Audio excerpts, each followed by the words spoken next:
Bonjour à tous, j'enregistre cette courte vidéo de présentation de mon bureau où je suis confiné depuis 5 jours maintenant. Elle concerne un document.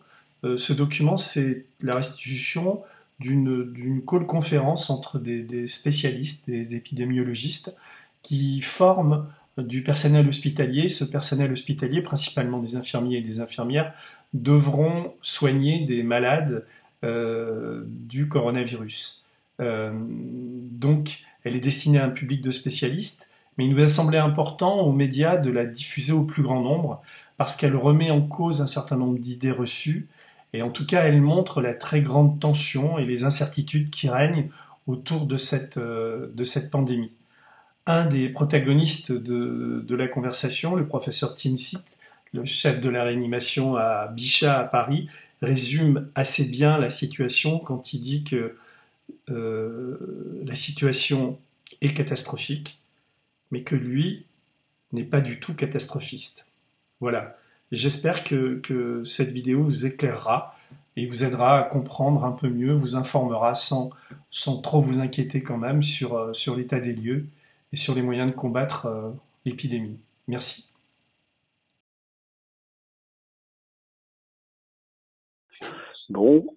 Bonjour, Jean-François Timsit, bienvenue sur ce webinaire SRLF sur le Covid-19. Je vais vous montrer en une petite dizaine de minutes quelques points épidémiologiques, cliniques et thérapeutiques qui peuvent aider au quotidien. Et puis, je laisserai la parole on va discuter ensuite, et puis je laisserai la parole à Ferhat Mediani, puis on pourra discuter pas mal de temps à la fin. Donc voilà quelques points très rapides concernant le Covid-19 à l'heure actuelle, où vous en entendez beaucoup parler, donc on va peut-être pas forcément faire de l'épidémiologie très détaillée, parce que les journalistes en font toute la journée. Ce qu'on peut dire sur l'épidémie chinoise, c'est que manifestement, c'est une maladie qui est extrêmement différente en fonction de l'âge. Et vous voyez que les taux de mortalité tels qu'ils étaient mis sur l'épidémie de Wuhan, avec 44 000 cas, et tels qu'ils sont mis maintenant à droite, avec l'ensemble de l'épidémie chinoise, montrent une augmentation de la mortalité liée à l'âge qui est absolument considérable. Autant c'est une maladie extrêmement bénigne jusqu'à 30, 40 ans, autant à partir de 50, voire 60, 70, on a des taux de décès qui sont relativement élevés, aux alentours de 30%. Et donc un certain nombre de formes graves qui sont problématiques. Grosso modo, pour ce qui est des formes symptomatiques, on a 4 cas sur 5 qui vont être peu sévères, avec essentiellement un rhume, voire des signes respiratoires, mais relativement discrets, une toux relativement incoercible. Des formes sévères avec environ 20% des cas, 15% vont rester en salle avec un petit peu d'oxygène, 5% vont avoir besoin de soins intensifs, et on arrive à des chiffres globaux de mortalité qui sont aux alentours de 2-2,5% en globalité. Mais vous voyez que les populations âgées, ce qui probablement explique l'épidémie italienne, sont particulièrement à risque de décéder.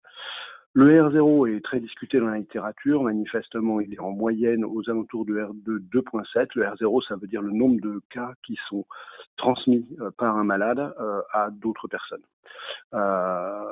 Pour bien entendu d'autres maladies infectieuses, il peut être beaucoup plus important. Celui-là, il est 2 fois plus élevé que celui de la grippe, environ 3 fois plus élevé que celui de la grippe environ. Il est assez stable. Manifestement, un certain nombre de malades sont des malades qui ont des charges virales très importantes et qui diffusent beaucoup. Et on a tous vu, ou on va voir, tous des clusters de familles. Et généralement, quand on voit arriver un membre de la famille, on voit arriver 3, 4, 5 membres de la famille très rapidement à la suite. Donc probablement un certain nombre de gens qu'on appelle des super spreaders, ce qui est tout à fait discutable comme terme, qui diffusent le virus de façon assez rapide. Alors voilà, l'épidémiologie, vous l'avez tous à la télé en permanence, donc il n'y a pas grand-chose de plus à dire. Vous connaissez l'épidémiologie française, grosso modo 1800 cas qui sont déclarés, probablement un tout petit retard des journalistes, mais qui n'est pas très important. Vous voyez que on suit la courbe épidémique, qui n'est pas une courbe épidémique très sympathique, qui est une courbe d'évolution exponentielle, qui est exactement la même que celle qu'on voit en Italie, qui est vous voyez, dans d'autres pays, on n'est pas meilleur ou moins bon que d'autres. Vous voyez, par exemple, je vous ai mis la Suisse ici.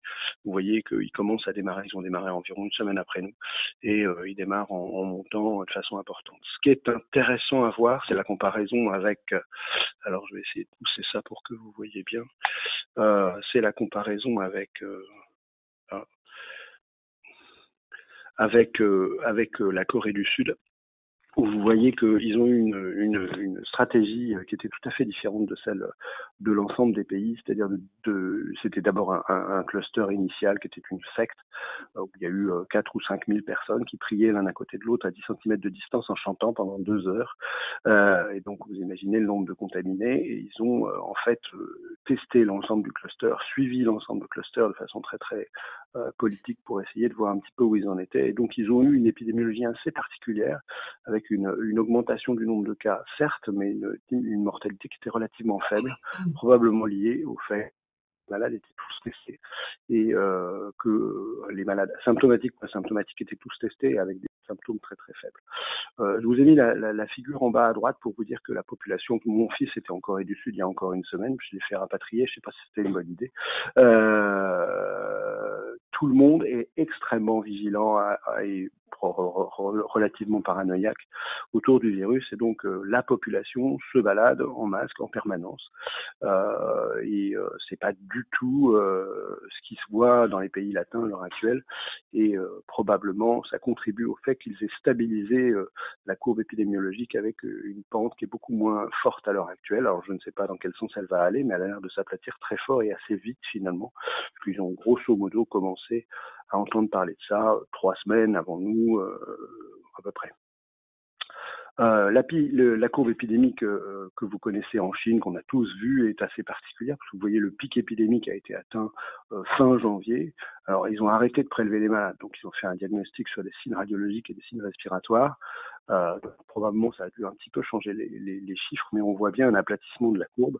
Alors je ne sais pas si elle est effectivement en descente telle que ça apparaît dans leurs chiffres, ou si elle est plate et elle va durer un certain nombre de mois. On le saura un petit peu plus tard. La proportion de malades asymptomatiques est très difficile à estimer. Au début, elle était considérée comme étant de 4 cas sur 5. Dans la seule estimation dont on dispose sur une ambiance fermée, qui est celle du bateau Diamond Princess, le nombre d'asymptomatiques est de 34%. À pondérer quand même, parce qu'il y avait une population qui est relativement âgée dans ce bateau, donc on peut imaginer que la proportion de patients symptomatiques est plus importante que dans la population générale. Et à mon avis, on doit être probablement plus élevé que ça. La question qui se pose, c'est est-ce que ces malades sont colonisants et contaminants? Il y a eu beaucoup de fake news au début sur le fait qu'il y avait une contamination importante. Manifestement, les malades très asymptomatiques ont une propension à contaminer qui est relativement faible. Les malades paucisymptomatiques, par contre, peuvent être des gros excréteurs de virus. Voilà les datas d'hier soir sur les clusters français. Vous voyez qu'il y a un certain nombre de clusters, en particulier ceux que vous connaissez, Haute-Savoie, Haut-Rhin, l'Oise, la région parisienne maintenant, le Morbihan. Puis on entend parler d'un certain nombre de clusters, et je vous ai mis à gauche les zones de défense avec les ESR de type 1, où il y a bien entendu dans toutes les zones de défense des établissements de santé qui sont dédiés à ce type de risque biologique et épidémiologique. Et il y a un certain nombre d'établissements, en l'occurrence deux à Claude Bernard, à la Salpêtrière pour les adultes, un à Necker et un aux armées à Bégin, à Paris, et puis Lille, dans Strasbourg, Lyon, Marseille, Bordeaux, Rennes et Rouen pour le reste de la France. Voilà la carte d'hier soir mondiale. Bon, ça monte à toute vitesse, vous l'avez tous vu, cette carte va aller assez vite. Juste pour vous dire qu'on est tous en train d'avoir une augmentation considérable de cas sur les pays d'Europe et d'Europe de l'Ouest, avec à peu près les mêmes courbes dans chaque cas. Les US sont un tout petit peu en retard sur nous, mais sont en train de commencer à monter assez vite, avec une population relativement âgée, et là aussi des taux de mortalité qui sont relativement élevés. Est-ce qu'il y a une saisonnalité? Est-ce qu'on peut attendre? Est-ce qu'on peut imaginer que ça va diminuer et que les choses vont se calmer avec l'arrivée du printemps ou de l'été? C'est pas du tout sûr. Quand on regarde le MERS Corona, par exemple, manifestement après avoir eu une épidémiologie qui était complètement plate, sans saisonnalité. Le virus a évolué vers une saisonnalité vers l'été, et il y a plutôt plus de cas si c'est l'été, s'il y a du soleil et s'il y a de l'humidité. Donc à voir dans l'avenir, mais on peut pas dire on va sortir, on va voir les beaux jours, c'est comme une grippe, ça va s'arrêter, ça on n'en sait rien du tout. Voilà ce qu'on imagine d'une courbe épidémiologique. Alors au début, on essaye de freiner l'entrée du virus dans un territoire. On a tous vu les gouvernements faire ça l'un après l'autre. Ensuite, on essaye de freiner la propagation. Et ensuite, on est en pleine période épidémique. À mon avis, on est entre la phase 2 et la phase 3. Donc, on démarre à peine la phase 3. Et donc, on s'attend à une catastrophe sanitaire. Et donc, à avoir un boulot absolument délirant, beaucoup de morts, beaucoup de pleurs et de larmes, et ça va être très très compliqué, sans faire de catastrophisme particulier, je pense. Donc le propre de ce début de phase 3, et pour nous, ce qui est très important en tant que professionnels de santé, c'est que généralement on n'arrive pas à contraindre l'épidémie, elle va avoir lieu, mais ce qu'on sait faire, ou ce qu'on peut faire, en améliorant la prévention, c'est étaler la période épidémique, et de ne pas avoir des pics très élevés, mais par contre des durées d'épidémie qui peuvent être relativement plus longues et donc plus étalées, donc plus supportables pour un système de santé. On s'attend de toute façon à au moins 4 ou 5 mois de pic épidémique, et on est à peine au tout début de l'histoire, à mon avis, et à la vie de tout le monde d'ailleurs.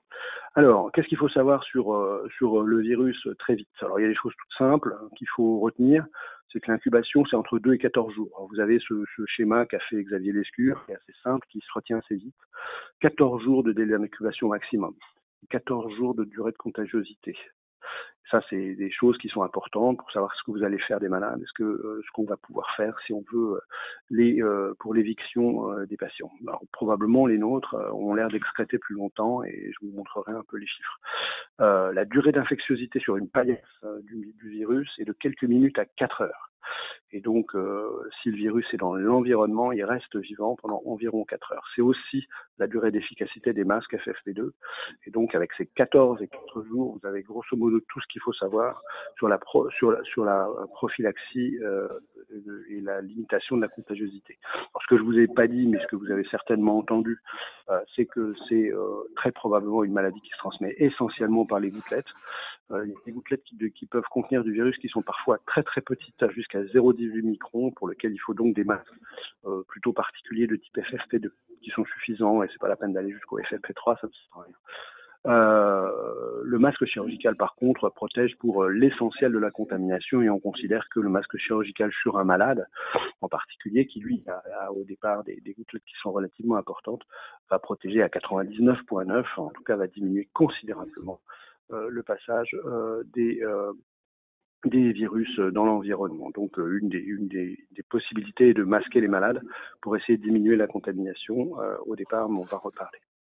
Alors les caractéristiques des malades, les voilà grosso modo sur l'épidémie chinoise. Vous voyez que grosso modo 20% des malades vont passer en réa. C'est plutôt les malades sévères, plutôt des hommes. Ils sont plutôt âgés, c'est ce qu'on a dit tout à l'heure. Sur celle de la contamination du personnel, vous voyez que la contamination du personnel, c'est très embêtant. Et il y a beaucoup de personnels qui sont contaminés, et donc beaucoup de personnel qui vont à la maison pendant 15 jours, ce qui est un gros problème. Par contre, la gravité est plutôt moins importante chez les patients, chez le personnel, où il y a relativement peu de cas graves, vous voyez, dans la cellule. Tout ça probablement lié à l'âge, plus qu'à autre chose. Bien entendu, les comorbides sont très importants, et on voit de plus en plus de patients relativement obèses ou en grand surpoids. Et je pense que c'est un autre facteur de risque qui n'est pas très bien décrit dans l'épidémie chinoise, parce qu'ils sont probablement pas très obèses, mais qu'on voit apparaître en Europe, qui est tout à fait important. Alors les signes d'appel, ils sont très simples, c'est un gros rhume avec de la fièvre. Vous voyez qu'il y a quand même quelques signes digestifs. Parfois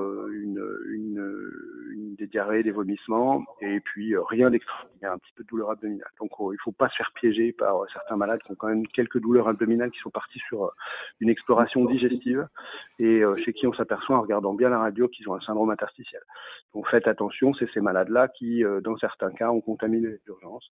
Donc un des leitmotifs pour moi, c'est de ne plus jamais aller voir un malade qui est aux urgences, dans l'hôpital, pour n'importe quelle forme sévère que ce soit, en tout cas pour nous, mais c'est probablement vrai aussi pour tous les urgentistes, sans masque de type chirurgical. Déjà au moins on se protège à plus de 99%. c'est déjà pas mal. Je vais commencer moi par des petites questions. Est-ce que vous avez observé des co-infections virales? C'est-à-dire qu'est-ce que si on a diagnostiqué une grippe chez un patient, on peut être certain que le patient n'a pas de coronavirus? Ou est-ce qu'il reste encore un point d'interrogation et il faut éliminer avec le prélèvement la PCR? Oui, c'est une question qui est importante. Au début, on croyait que l'un empêchait l'autre. En fait, dans le cluster rhône-alpin, il y a eu beaucoup de malades avec H1N1 et coronavirus. Nous, on a eu 2 malades au moins avec Mycoplasma pneumoniae. On a très souvent une co-infection, donc vous pouvez pas du tout éliminer le diagnostic avec un diagnostic d'infection virale surajouté. Par rapport à une grippe grave, j'ai plutôt l'impression que les surinfections bactériennes initiales sont moins fréquentes. Nous, sur nos 20 malades maintenant, on a eu 2 cas immédiats, un hémophilus et un staph doré de contamination initiale, mais relativement modeste. Donc généralement on démarre comme une pneumonie communautaire habituelle de type Claforan-Rova, avec un film arrêt, et les cultures sont généralement négatives. Alors, on a eu assez peu de malades avec des co-infections par rapport aux grippes graves où on a quand même plus que 50% de malades qui sont co-infectés initialement. Donc pour bactéries en tout cas, les co-infections bactériennes ne sont pas très fréquentes. Encore une fois, méfiez-vous de Aspergillus fumigatus. Le premier malade a eu Aspergillus à 4 jours, hein, donc et d'autres germes nosocomiaux qui sont apparus ensuite, qui venaient, enfin nosocomiaux ou communautaires d'ailleurs, qui ont posé un certain nombre de problèmes. Donc un des faits importants, c'est de bien garder en tête que si le malade a une montée de noradrénaline au-delà de ce qu'on voit dans la sédation profonde, ils sont très souvent surinfectés et ça survient au bout de quelques jours, hein, ça va assez vite. Okay. Voilà pour la réponse. Merci. On a une première question d'un participant qui vous demande quelles sont les précautions pour les soignants en dehors des chambres des patients, en particulier. Est-ce qu'ils portent un masque en permanence dans le service? Alors chez nous, c'est le cas. Ils sont tous en masque chirurgical, en sachant que comme ils portent un FFP2 dans les chambres, ils ne changent pas quand ils sortent. Donc on se balade assez souvent dans les nuitées, ceux qui sont en charge des patients en masque FFP2. Et puis on a invité tous les personnels qui viennent et les techniciens qui peuvent venir dans le service à mettre un masque chirurgical. Alors pour donner quelques éléments supplémentaires, effectivement, nous, on met des masques chirurgicaux pour aller voir l'ensemble des malades. On commence à mettre des masques chirurgicaux pour faire le staff, de façon à essayer de limiter la contamination croisée entre soignants. Bien entendu des masques chirurgicaux pour aller voir l'ensemble des malades dans l'hôpital, dans les couloirs, masques chirurgicaux. Pour ce qui est des masques FFP2, il faut savoir qu'effectivement, bon, d'une part, ça coûte très cher et en pratique, c'est très compliqué de les changer toutes les 5 minutes. Mais il faut savoir que c'est des vrais filtres à particules et que très probablement, on le sait d'ailleurs, hein, pour les particules virales, il y a dans le filtre qui va se former au fur et à mesure une quantité de virus qui est loin d'être négligeable. Donc c'est compliqué de savoir s'il faut garder les FFP2 entre les différents malades. Nous, ce qu'on fait, c'est que quand on fait les tours, que les infirmières font 10 malades de suite, elles gardent leur FFP2, mais ensuite on leur recommande de l'enlever. Il y a d'autres qui mettent le masque FFP2 et un masque chirurgical par-dessus. Je suis pas sûr qu'on diminue pas l'efficacité du FFP2 en faisant ça. Donc chacun a sa façon de faire les choses. Il n'y a pas de recommandation très claire à l'heure actuelle. Le problème, c'est que on va faire face très probablement. Vous savez que les stocks de masques sont maintenant régulés par le gouvernement, hein, donc ils ont pris la main sur l'ensemble des stocks de masques et l'ensemble de la production des masques en France. On s'attend à une crise sanitaire absolument majeure et à être tous dans le rouge dans 2 semaines. Donc c'est pas quelque chose qui va nous épargner et qui va vous épargner. C'est très probablement, alors moi je discutais avec les Italiens hier, et en fait, au fur et à mesure des jours, vous n'arrivez plus à vous dire ah ce malade-là a un coronavirus, vous allez arriver à vous dire ah ce malade-là ne l'a pas.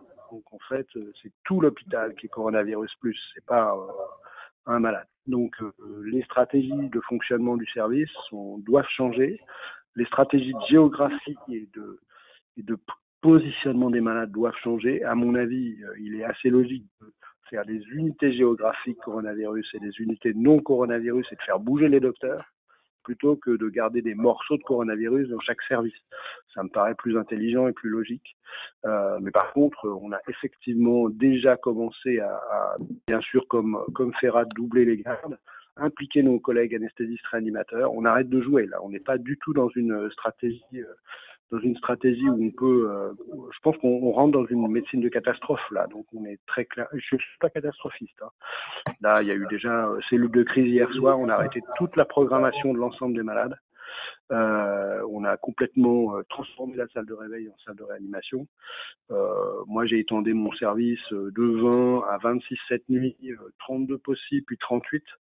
L'ensemble de la réachir a basculé sur une salle de réveil qui a été complètement condamnée, et la SSPI se fait des blocs opératoires en limitant, enfin on a complètement annulé l'ensemble du programme programmé, sauf la chirurgie oncologique et la chirurgie cardiaque de pontage. C'est tout ce qui reste. Et ça va nous tomber dessus l'un derrière l'autre, tous. Donc la dernière chose que je voulais rajouter, c'est que la communication avec les équipes de soins est très importante. La participation de l'équipe d'hygiène est fondamentale. Il faut que vous ayez des bonnes relations avec eux. Avec le service de maladies infectieuses est fondamentale, et très vite avec vos collègues. Au début, ils se sentent complètement exclus du problème. Ils se disent ouais, ils nous emmerdent avec leurs trucs. Et ça va pas durer, et il va falloir communiquer avec eux, leur apprendre ce que c'est cette maladie. Ils vont devoir mettre la main à la pâte. Ils vont pas rester à l'extérieur. Je crois franchement qu'on ne fait pas de catastrophisme. Une première question sur le moment où on peut lever l'isolement, et puis une question en lien, est-ce qu'on peut se réinfecter au coronavirus? Pour lever d'isolement, plus les malades sont graves et plus ils excrètent. Donc probablement au moins 14 jours, et ce qui était recommandé pour l'instant, c'était 14 jours de RT-PCR négatif. Ça c'est la première, c'est relativement, enfin 2 PCR à 7 jours d'intervalle. Ça fait pas tout à fait 14 jours de PCR négatif. Donc c'est assez long. On ne sait pas encore si ces virus sont vivants ou morts. Donc on va apprendre ça dans quelques jours, je pense. La deuxième question, c'était ? Est-ce qu'on peut se réinfecter? Alors oui, il semblerait qu'en Chine, il y a eu un certain nombre de cas de réinfection. Alors, on ne sait pas s'ils sont partis trop tôt et qu'ils sont finalement eu une récurrence, mais toujours est-il que les virus qui ont été isolés étaient génétiquement un peu différents. Il n'est pas du tout sûr qu'on ait une protection complète. Donc c'est peut-être un peu comme la grippe, on est complètement naïf au début, on a une protection partielle et probablement une réinfection possible l'année d'après, donc ça doit marcher à peu près pareil. Mais oui, réinfection possible. On a pas mal de questions toujours sur les précautions contact et hygiène. On a des questions, est-ce qu'il faut utiliser une tenue à usage unique, donc jetable? Est-ce qu'il faut porter des gants? Non seulement il faut que ça soit à usage unique, mais il faut qu'elle soit imperméable, notamment quand on prend en charge et quand on est au contact du patient. Quand on rentre dans la chambre et qu'on fait d'autres soins qu'on peut faire une infirmière pour préparer un pousse-seringue ou des choses, on n'a pas forcément besoin de ce matériel-là, mais on a besoin de surblouses qui soient imperméables. Et les gants, c'est impératif. Et le déshabillage dans la chambre et la sortie de la chambre est très important parce que les procédures veulent qu'on essaie d'éviter de toucher avec des objets souillés les planches pour rentrer et sortir de la chambre. On voit, vous nous avez présenté les données chinoises, on a parfois l'impression qu'il y a un petit peu de décalage entre ce que vous présentez, vous, dans vos réanimations et les données chinoises. Est-ce que vous, c'est une impression que vous partagez? Est-ce que vous avez plus d'informations sur les données italiennes? Est-ce qu'on peut comparer les données chinoises, italiennes, françaises? Je pense qu'on va, les Italiens ont ricané, enfin les Chinois au début ont ricané un peu, on se disait mais ils n'ont pas très bien fait. En fait, ils ont fait très paramilitaire. Mais pas si mal. Les Italiens, ils ont une mortalité importante. Ils étaient complètement dépassés par les événements au début, avec beaucoup de contamination du personnel et probablement une contamination nosocomiale qui était loin d'être négligeable. Et ils ont une mortalité élevée parce que les malades sont plus vieux qu'en Chine. Et avec une casse assez effroyable. Ce qu'on voit, c'est que c'est des ARDS qui sont assez longs. Hein. C'est des malades qui sont, comme on a pris, comme Ferrat, des malades entre 30 et 70 ans. C'est des malades qui sont des malades qu'on va garder très longtemps. Pour l'instant, on n'a extubé personne. pour l'instant, les morts n'ont été que des limitations thérapeutiques sur des vieilles personnes qu'on a décidé de ne pas ventiler invasivement. Donc on est parti pour des semaines et c'est très très embolisant. Donc il y a et malheureusement, ce qu'on voit, c'est que les formes sur lesquelles on aurait de l'oxygène et on se dit bah ouais ça va passer, on va les sortir, bah nous au bout de 3 jours ils s'aggravent et on les ventile. Et ils terminent tous intubés, ventilés avec 14 de PEP et en DV. Hein. Donc c'est un vrai problème. Et vous avez pour l'instant des patients qui ont présenté un SDRA et qui ont été extubés et qui sont guéris? On a eu un seul à pour Strasbourg. l'instant aucun malade intubé qui a été extubé et guéri. Le malade que je vous ai montré tout à l'heure est un malade qui est allé jusqu'à un optiflow important. Il a 30 balais, il est très monodéfaillant et il est passé à travers. Mais les autres malades, pour l'instant, on a eu une autre malade chinois qui est mort et puis 2 fins de vie, enfin des gens de plus de 80 ans qu'on a décidé de pas ventiler qui sont décédés. Nous, on a constaté une évolution favorable, je dirais pas guérissant, une jeune patiente qu'on a extubée et qui est partie dans le service de maladies infectieuses.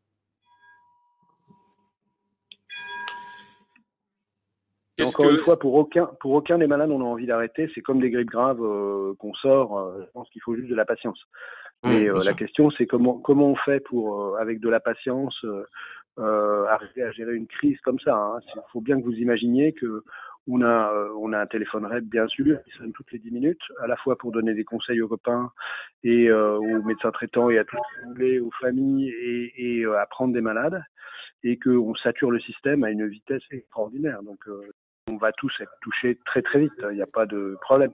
La question est de savoir s'il faut regrouper les cas dans certains centres de référence et éventuellement faire des petites unités partout qui sont capables de gérer 2 à 5 malades sans trop désorganiser l'hôpital. En tout cas, je parle que des soins critiques, bien sûr, ou il faut en mettre partout. Et peut-être qu'on va arriver à faire ça de toute façon. Il n'y aura pas de possibilité de faire autrement. Mais c'est la question actuelle qui se pose très nettement. Je pense que pour l'instant, il faut profiter de notre expérience, venir nous voir, venir voir comment on bosse, passer quelques heures avec nous, voir comment est le circuit, pour que vous prépariez le mieux possible à prendre en charge ces malades et puis par imbibition comme ça, arriver à avancer. Qu'est-ce que vous faites s'il y a un personnel qui arrive le matin avec des symptômes respiratoires? S'il a des symptômes respiratoires et qu'il est contact et qu'il a de la fièvre et des signes respiratoires, donc une température, on l'envoie au REP pour se faire prélever. Donc c'est des malades qu'on prélevait. Et ils sont en éviction tant qu'on n'a pas le résultat. On fait à l'heure actuelle 4 runs par jour, ce qui prend 5 heures par run. Et donc on a grosso modo 200 tests disponibles à Bichard.